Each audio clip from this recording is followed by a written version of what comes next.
श्रुतिस्मृतिपुराणानाम् आलयं करुणालयं नमामि भगवत्पादं शङ्करं लोकशङ्करं शङ्करं शङ्कराचार्यं केशवं बादरायणं सूत्रभाष्यकृतौ वन्दे भगवन्तौ पुनः पुनः ईश्वरो गुरुरात्मेति मूर्तिभेदविभागिने व्योमवद्व्याप्तदेहाय दक्षिणामूर्तये नमः। ॐ सदाशिवसमारम्भां शङ्कराचार्यमध्यमाम् अस्मदाचार्यपर्यन्तां वन्दे गुरुपरम्पराम्। ॐ सहना भवतु सहनौ भुनक्तु सह वीर्यं कर्वावहै तेजस्विनावधीतमस्तु मा विद्विषावहै। ॐ शान्ति शान्ति शान्ति। ॐ आपुदामपहर्तारं दातारं सर्वसम्पदां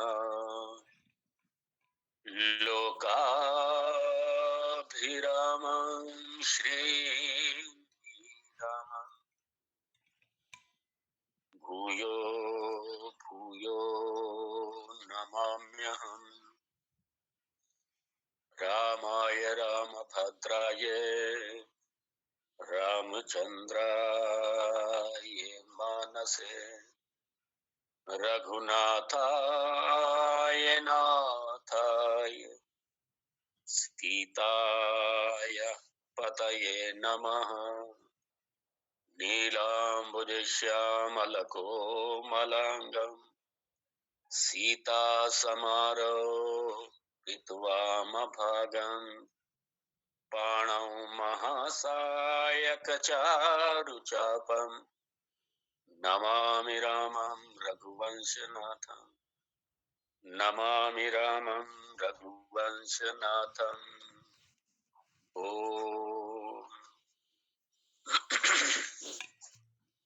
श्री राम गीता प्रथम श्लोक। श्री महादेव उवाच ततो जङ्गन्मङ्गलमङ्गलात्मना विधाय रामायण कीर्तिमुत्तमाम् चचार पूर्वाचरितं रघुत्तमो राजर्षिवर्यैरभिसेवितं यथा। 38वां श्लोक।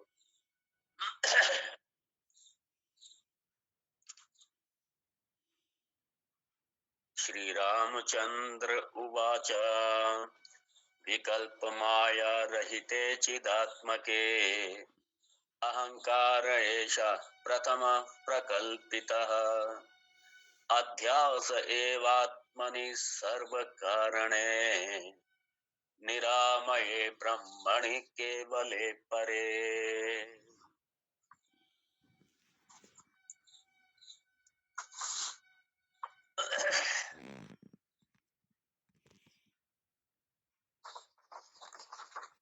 भगवान 36वें श्लोक से लेकर के और 41वें श्लोक तक 36 से 41 तक अज्ञान और उसका कारण, उसका कार्य, अज्ञान और उसका कार्य अध्यास, यही संसार का मूल कारण है, यही दुख का मूल कारण है। नंबर 1 अज्ञान, मूल कारण तो अज्ञान ही है और अज्ञान की वजह से ही अध्यास हो जाता है। अज्ञान की वजह से अध्यास, तो अज्ञान और उसका कार्य अध्यास, और अध्यास ही सारी समस्याओं की जड़ है। अध्यास ये चित्त जड़ ग्रंथि। तो ये सारे दुख का, सारी समस्याओं का मूल यही है। और इसलिए भगवान यहाँ पे मूल पे प्रहार कर रहे हैं, अज्ञान और उसका कार्य, उस पे प्रहार कर रहे हैं।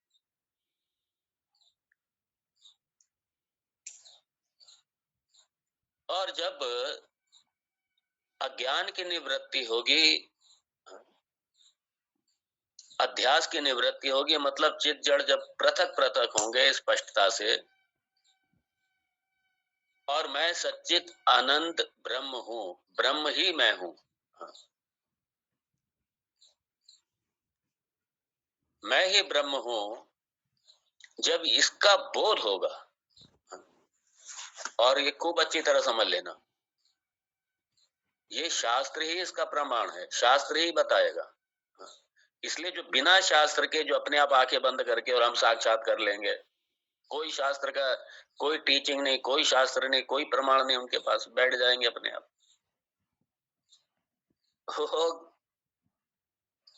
उससे ब्रह्मबोध नहीं होगा, कभी नहीं होगा, उससे किसी भी साधन से नहीं होगा। वो क्या, किसी साधन से नहीं होगा।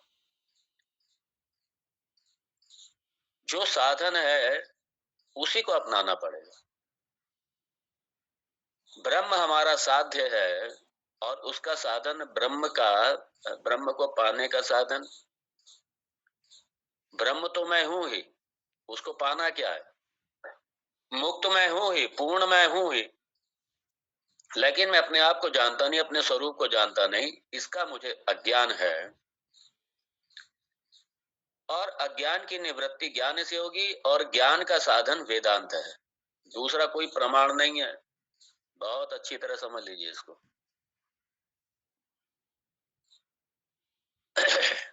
जैसे आप सामने देख रहे हैं, कई बार वेदांत पे ये लोग आक्षेप लगा देते हैं खामखा, कहते ये फेनेटिक्स हैं, वेदांती ये कट्टरवादी है, फेनेटिक है। अरे काहे के फेनेटिक है? सीधा मैं प्रश्न करता हूं, जो इस बात का आरोप लगाते हैं, क्योंकि ये समस्या ये कि वो साध्य साधन जानते नहीं है। मान लीजिए आपको सुनना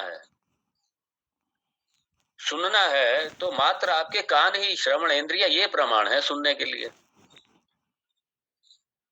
और सिर्फ यही प्रमाण है, दूसरा कोई प्रमाण नहीं है। तो इसलिए आपको फेनेटिक नहीं कहा जा सकता, क्योंकि सुनना है, इसके लिए दूसरा कोई प्रमाण नहीं है। अगर आपने कुछ टेस्ट करना है, कुछ चखना है, किसी का स्वाद पता करना है, तो जिह्वा के अतिरिक्त कोई प्रमाण नहीं है आपके पास। ये थोड़ी कि आप कान से आप स्वाद बता देंगे। स्वाद तो आपको जिह्वा बताएगी, खुशबू आपकी आपकी घ्राणेन्द्रिय बताएगी, या आपके नोज, आपके नाक बताएगी, घ्राणेन्द्रिय आपकी खुशबू बताएगी आपकी। स्पर्श जो है वो आपकी त्वचा बताएगी। दृश्य आपकी, या आंखें प्रमाण है, ये बताएंगे आपके दृश्य कैसा है, क्या रंग है, क्या रूप है, ये आपकी आंखें बताएंगी। तो सब अपने अपने विषय में इंद्रियां स्वतंत्र हैं, कोई दूसरी इंद्री के कार्य में हस्तक्षेप नहीं कर सकती। तो अब जैसे सुनने के लिए कान प्रमाण है, तो इसको फेनेटिक नहीं कहा जा सकता, क्योंकि दूसरा कोई प्रमाण ही नहीं है। तो इसलिए ब्रह्म को जानने का दूसरा कोई प्रमाण नहीं है वेदांत के अतिरिक्त। इसे कैसे फेनेटिक कह सकते हैं? इसको दूसरा प्रमाण नहीं है आपके पास, कैसे कह सकते हैं फेनेटिक? और ब्रह्म है नहीं है, कैसा है, ब्रह्म कैसा है, ब्रह्म के क्या लक्षण है, ये सिर्फ वेदांती प्रमाण है, शास्त्र प्रमाण है, दूसरा कोई प्रमाण नहीं है। तो जैसे दृश्य कैसा है, उसका रंग कैसा है, रूप कैसा है, सिर्फ आपकी आंखें प्रमाण है, वो आपको बताएंगे, इसके अलावा कोई दूसरा प्रमाण नहीं है। ऐसे ब्रह्म को जानना, जगत के सत्य को जानना, जीव के सत्य को जानना शास्त्र प्रमाण है, दूसरा कोई प्रमाण ही नहीं है, दूसरा कोई। तो कैसे फेनेटिक कह सकते हैं आप? नहीं नहीं नहीं नहीं, हमने सुना है किसी भी मार्ग से चले जाओ, हमने सुन रखा है किसी भी मार्ग से चले जाओ। हम दिल्ली जाना चाहते हैं, हम किसी मार्ग से चले जाएं। बाई एयर चले जाए, बाई टैक्सी चले जाए, किसी कहीं से होकर के चले जाए, कितने सारे मार्ग है दिल्ली जाने के, कहीं से प्रवेश करता है, उदाहरण भी देते हैं। लेकिन दिल्ली में आप क्यों जा रहे हैं? क्यों जा रहे हैं दिल्ली? नहीं नहीं नहीं नहीं, मुझे मुझे झंडे वाली माता जी का दर्शन करना है। अच्छा, उसके लिए जा रहे हैं, ठीक है, जाओ। चले गए मंदिर में आप, 10 रास्ते से चले गए, लेकिन जब दर्शन करेंगे तब कितने गेट हैं सामने, तब कितने मार्ग हैं सामने? कहीं से भी बैठ के दर्शन कर लेंगे क्या? मंदिर में जाते हैं, मंदिर के अंदर 4 गेट है, चारों में से प्रवेश तो हमने कर लिया, लेकिन दर्शन कितने गेट से करेंगे वहां? वहां भी एक ही मार्ग है।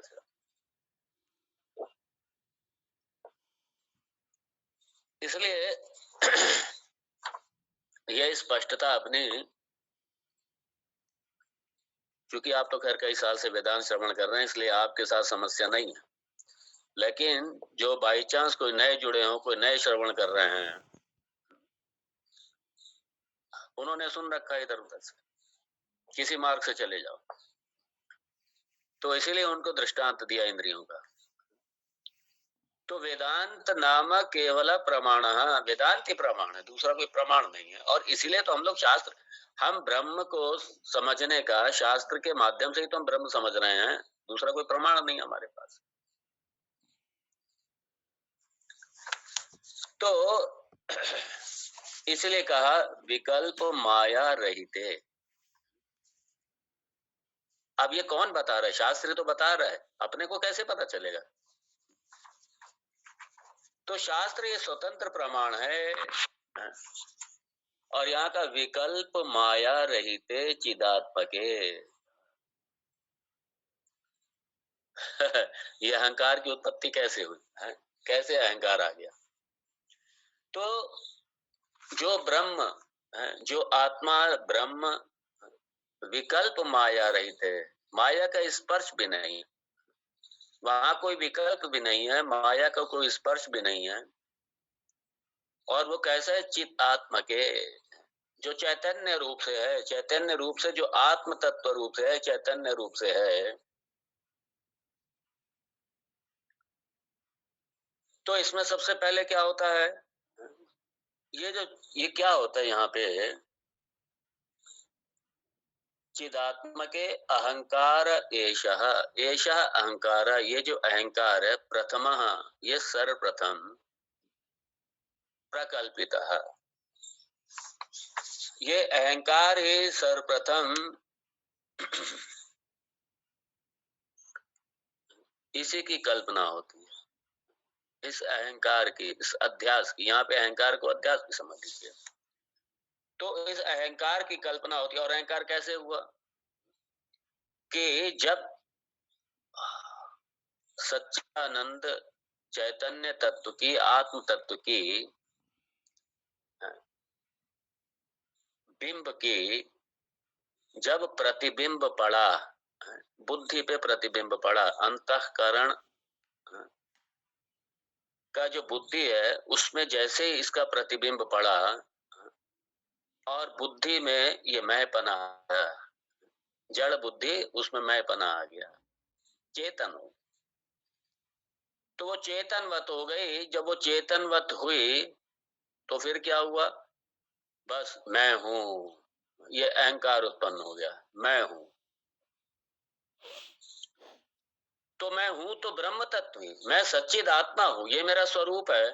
तो जो मैं सच्चिद आत्मा हूं, जो मैं चैतन्य तत्व हूं, ये जब बुद्धि पे जब प्रतिबिंब पड़ा, तो वहां पे क्या उत्पन्न हो गया? तो बुद्धि में ही आत्म बुद्धि आ गई, मैं बुद्धि बुद्धि में आ गई, मतलब सूक्ष्म शरीर में मैं पना आ गया।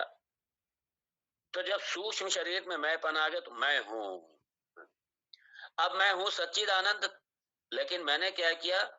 मैं हूं। तो मैं हूं, मैं कैसा हूं? मैं अल्प हूं, मैं छोटा हूं, मैं करता हूं, मैं भोगता हूं, मैं ज्ञाता हूं। ये अहंकार पैदा हुआ।